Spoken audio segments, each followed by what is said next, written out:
জ্বালানি সংকটের জন্য বিগত স্বৈরাচারী সরকার দায়ী। তথ্যমন্ত্রী এম জহিরুদ্দিন স্বপন বলেছেন, বর্তমানে দেশে যে জ্বালানি সংকট তৈরি হয়েছে সেই সংকটের জন্য বিগত স্বৈরাচার সরকার দায়ী। সোমবার সকালে দেশব্যাপী টিকা কার্যক্রমের অংশ হিসেবে বরিশালের আগৈলঝরা উপজেলা স্বাস্থ্য কমপ্লেক্সে টিকা কার্যক্রমের উদ্বোধনী অনুষ্ঠানে প্রধান অতিথির বক্তব্যে তিনি এ কথা বলেন।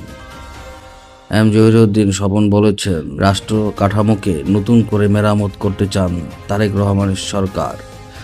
এই রাষ্ট্র এবং রাজনীতিকে সংস্কার করতে না পারলে চলমান সংকট থেকে মানুষকে উদ্ধার করা যাবে না।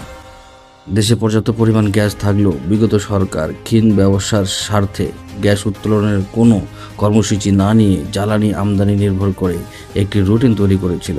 আজকে দেশে নিজস্ব গ্যাস উৎপাদনের ক্ষমতা থাকলেও হরমুজ প্রণালীর এই সমস্যায় পড়তে হতো না দেশকে।